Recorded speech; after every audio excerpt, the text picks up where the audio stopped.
Okay, hello everybody. This is Mr. Wade, and I just want to do a really quick overview of some of the concepts that are introduced in Chapter One of Life of Pi. So if you're in ENG 2D6, you'll see I posted this PowerPoint as well as a set of questions related to Chapter One in the classroom section. So anyway, um, Life of Pi is introduced by having a narrator who is actually not um, Pi himself introduce the story and talk about how he wanted to write a book, but he wasn't sure what to write about. He had tried a number of different things, and eventually he met a man um, called Aderabasami, who was a retired businessman in Pondicherry, India, who told him the story of Pi. Whereupon the writer returned to Toronto, in Canada, his native country, found Pi and interviewed him, and the substance of the interview became the book. So the book, for the most part, is told from Pi's perspective, but it's kind of almost like a framed narrative, with the writer actually being kind of outside of Pi and just basically recording his events. So this comes in, especially at the beginning of the book, where it sort of the perspective jumps back and forth between Pi and the interviewer writer.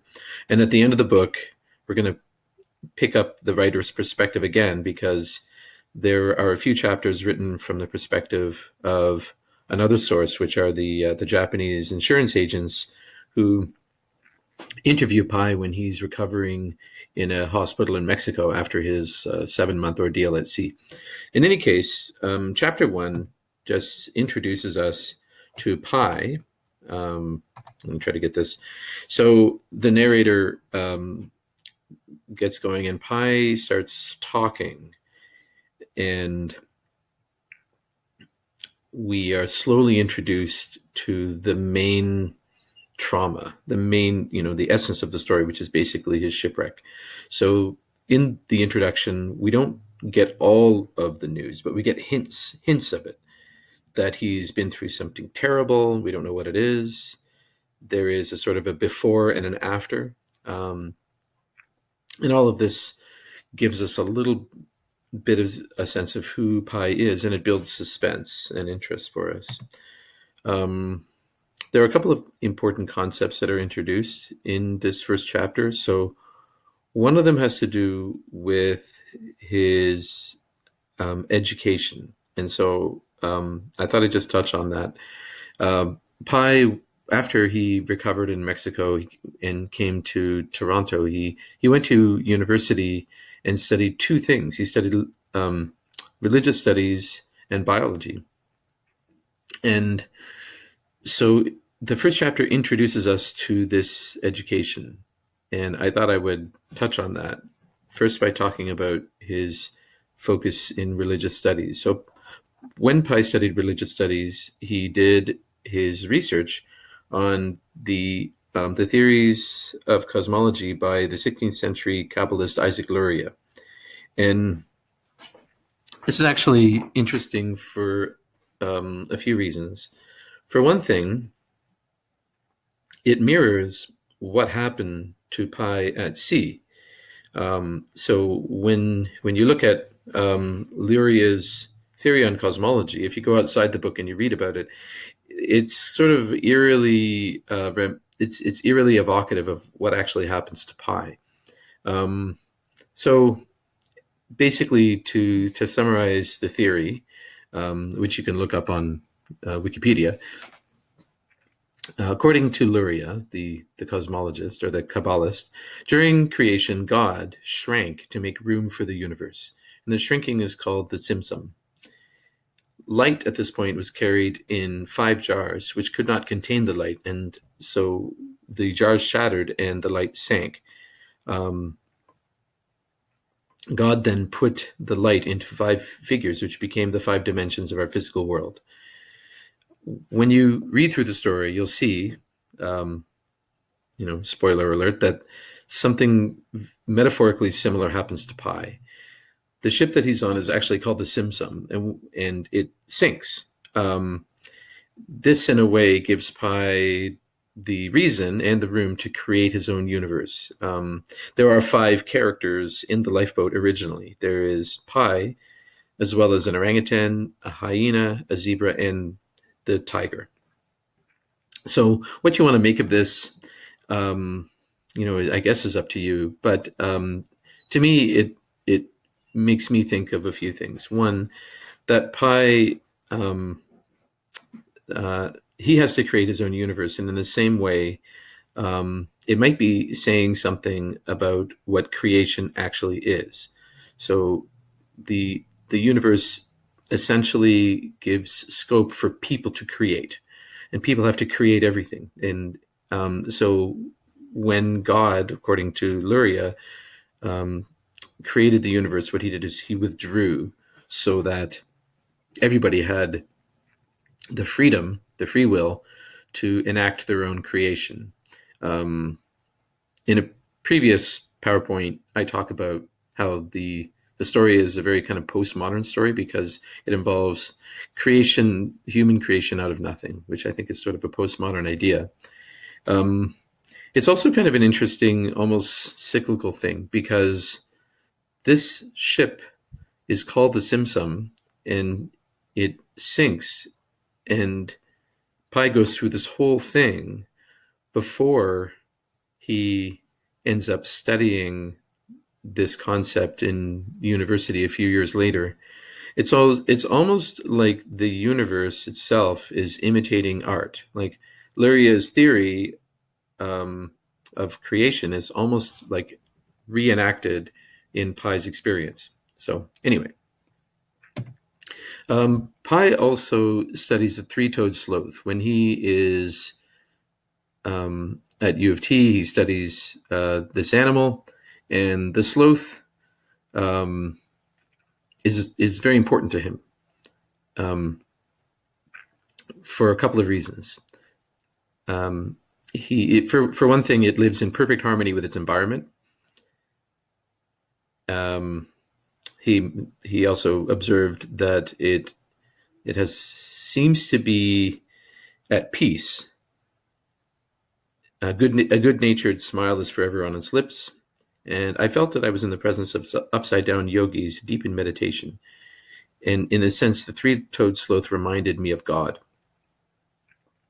So Pi, in doing these, in studying this creature, is projecting divine qualities onto the sloth. He thinks that this animal, which is traditionally disrespected for its total lack of awareness, its total lack of energy, its total inability to manipulate and control its physical environment, is actually to be highly admired. And it's fascinating because it seems to exist um, without really changing its world, and it seems to exist in a state of peace and sort of harmony. So, um, why is this particularly important to Pi? Why does it relate entirely to his experience? Well, I think given his time on in the lifeboat on the ocean over a 7 or 8 month ordeal, Pi would probably be reminded of the importance of patience, of waiting, of not being in a hurry, and of living as closely as possible in harmony with his environment. Um, and the, I, I mean, when he's in the lifeboat, he has a minimal number of calories and a minimal amount of water that he can consume. So the ability to consume as little energy as possible would be probably a really good indicator of survival. If you can, if you're in an environment that is extremely hostile and really short on calories and resources, then you need to adapt yourself so that you don't consume resources. And probably the sloth is the creature that best represents what Pi had to become. Um, so, I mean, that's a couple of the questions in your question sheet relate to the connection between his post-secondary study and his experiences on the lifeboat. So I think those are some ways of thinking about that. Pi also has some interesting things to say about agnosticism and atheism. So he himself is highly religious, but he is also highly educated, and he lives and moves and has always done so in a world surrounded by people that were atheistic or agnostic. So um, I think it's kind of interesting that he prefers atheists over agnostics, because he thinks of atheists and atheism as a sort of religion in and of itself. Um, and his respect for atheism comes from the fact that he believes atheists to be people that are living based on faith. So an atheist has a positive belief in the non-existence of God, and a religious person has a positive belief in the existence of God. Although they disagree about the existence of God, they both share this belief. They have a positive faith, and they're acting on their faith. So he thinks that this is sort of based on Pi's idea that faith, which is unreasonable, is really sort of the energy of life. That in order to get through life, you have to act, you have to make a decision, and decisions are essentially unreasonable. You cannot make reasonable decisions because reason itself is almost like the enemy of deciding. And that is because reason itself is sort of a destructive process. When you engage your reason, what you're doing is you're rejecting things that are not reasonable. You're not sort of accepting things that are reasonable, but nothing itself is really reasonable. So that's kind of also a postmodern idea. The idea of choosing something first, acting on faith as being really just the essence of existence. The only way you can live is by acting. You cannot be constantly rejecting things. An agnostic is somebody that hasn't decided on God's existence. They're waiting for more data. They're waiting for more information to cure them of their doubt, to cure them of their skepticism. But Pi's point, like any good postmodernist, is to say that there will never be enough information on which you can make a reasoned decision on the existence of God. There will never, ever be enough information. What you have to do is take a leap of faith and decide for yourself that God exists or that God doesn't exist. You have to make a decision to decide whether God exists. This is based on the idea that life itself is creative, that life is not just something that happens to you. You actually have to choose it. You have to choose to do things, that your existence is really sort of a choice. Anyway, so he thinks that reason is not a basis for living, anyway, that in the same way that immobility can never be the basis for transportation. Reason as a tool for life is kind of like choosing not to go somewhere as a tool for transportation. It's useful. It's useful to apply your reason to rule out things that don't make sense to you, but it is not useful as a way of going forward. You have to choose things that make sense for you. So I think that's why he prefers atheism over agnosticism. And he comes back to that many times in the story. Finally, there's the issue of life and death.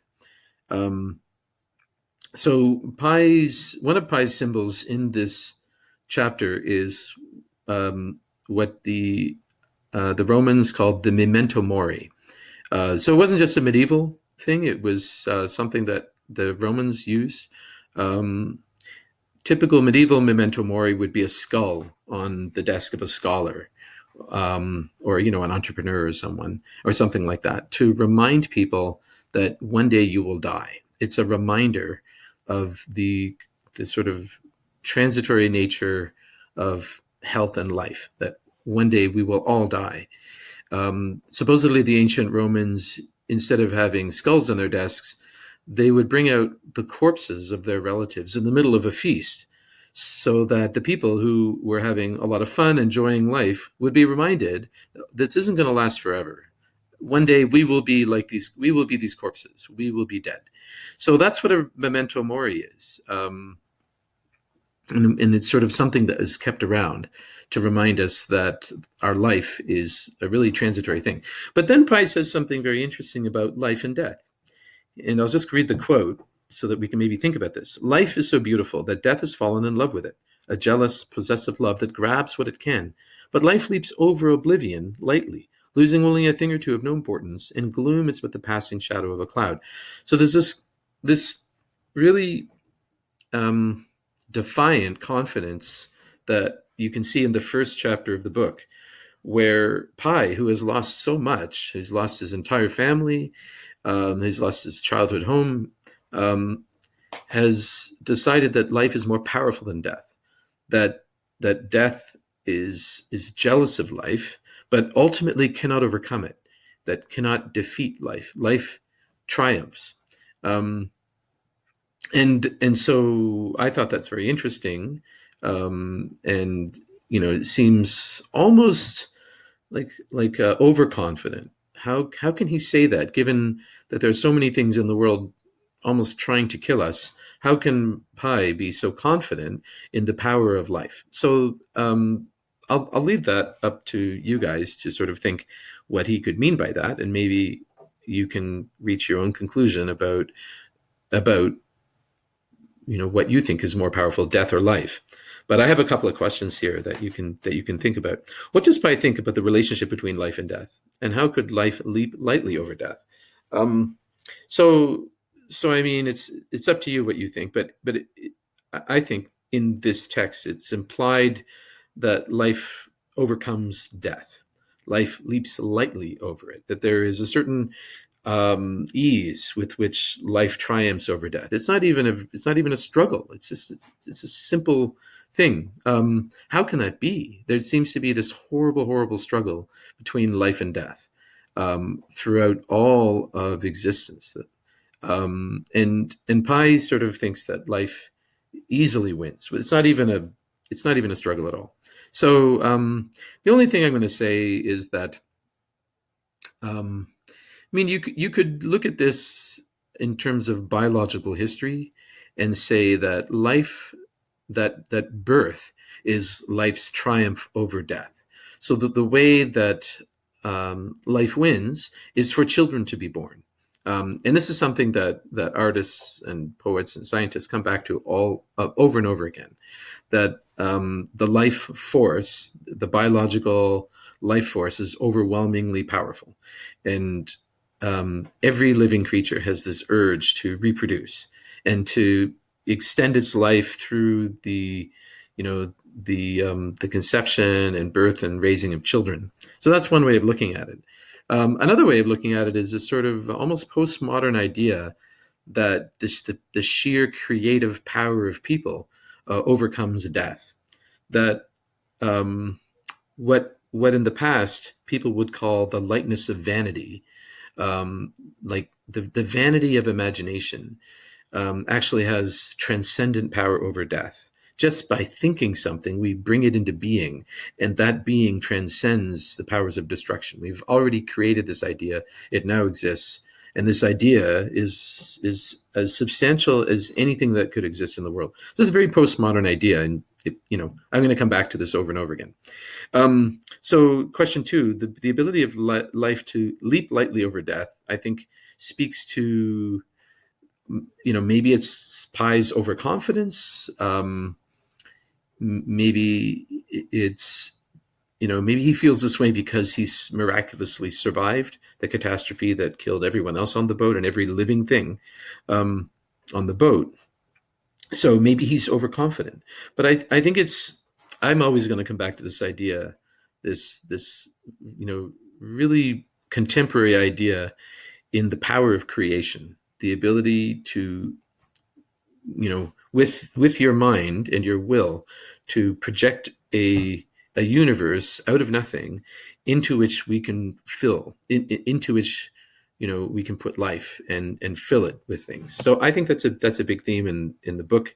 I'm going to contrast Pye's confidence with a famous poem about life, the relationship between life and death, and ask you to come up with some opinions. But this is called Madam Life's a Piece of Bloom by William Ernest Henley, and it's also a reflection on these two characters, life and death. It personifies these two forces and puts them in relationship. So I'm going to read the poem to you, and I want you to think about what this poem is saying about the relationship and how this contrasts with Pye's opinion.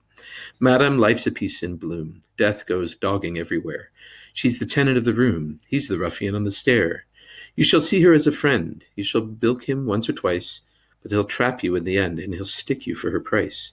With his knee bone at your chest and his knuckles in your throat, you would reason, plead, protest, clutching at her petticoat.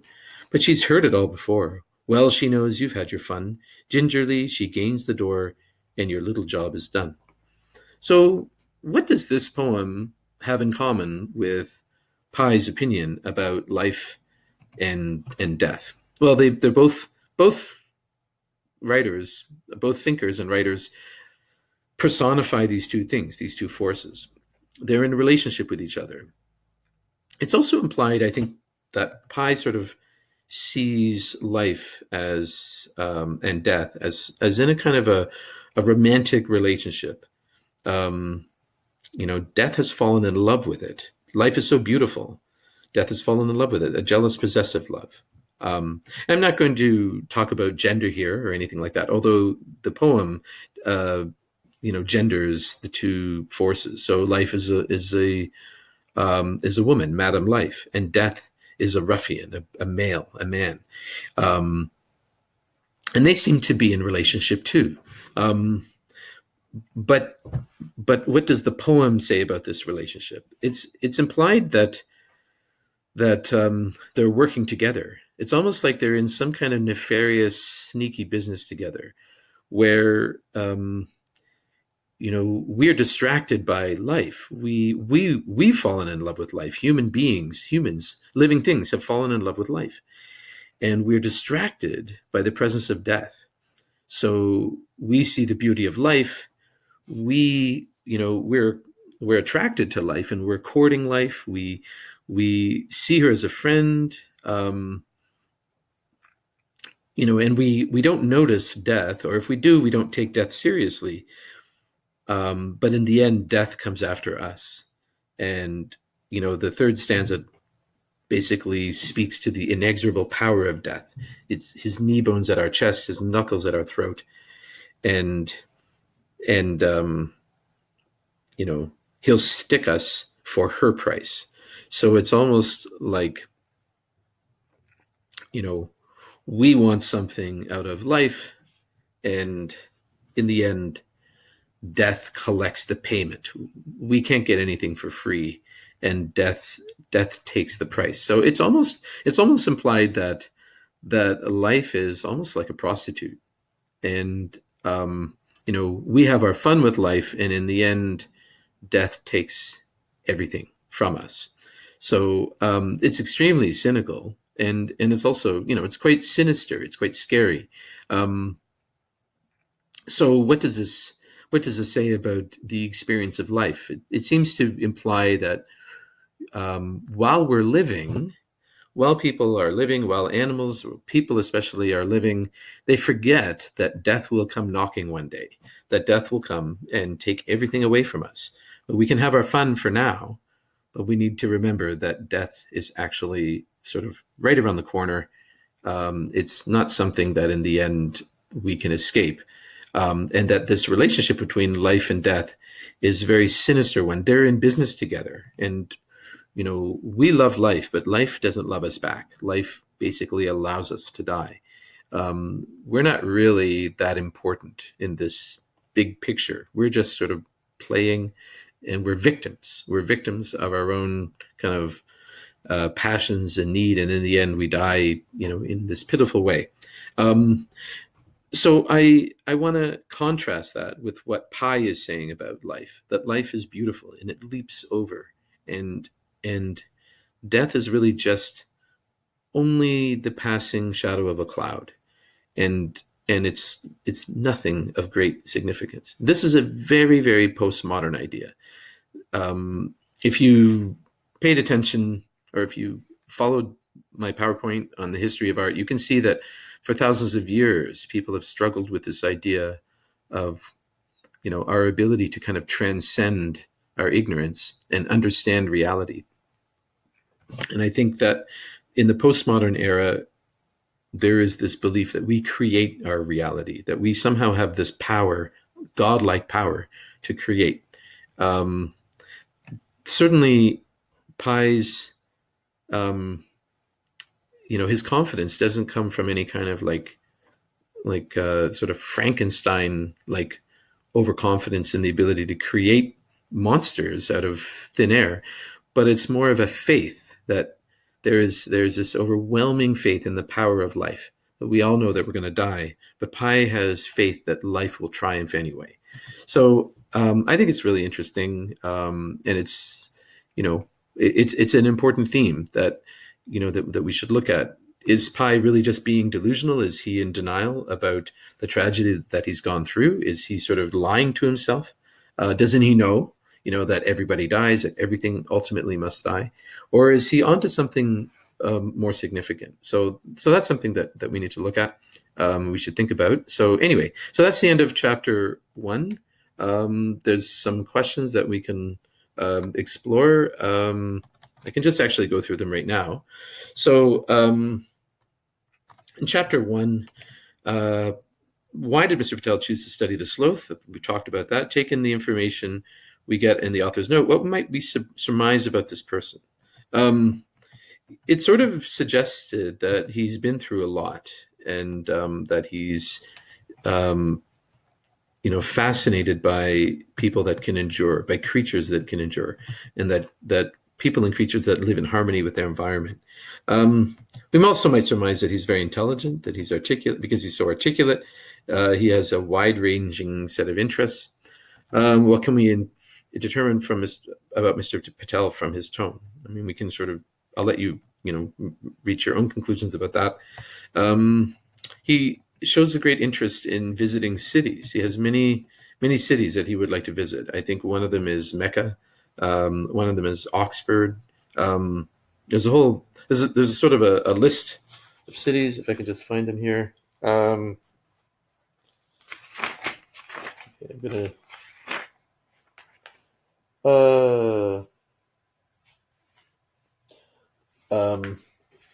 Oxford is 5th on the list of cities I would like to visit before I pass on, after Mecca, Varanasi, Jerusalem, and Paris. So Varanasi, I think, might be some sort of Hindu center of worship. And Paris and Oxford seem to be Western centers of cultural learning. Mecca, of course, is the great center of Islamic pilgrimage. So what does it suggest about him? He has very ecumenical tastes in religion, and he's got very scholarly aptitude. Mr. Patel's reaction to the waiter's accusation, he's fresh off the boat. He's horrified that somebody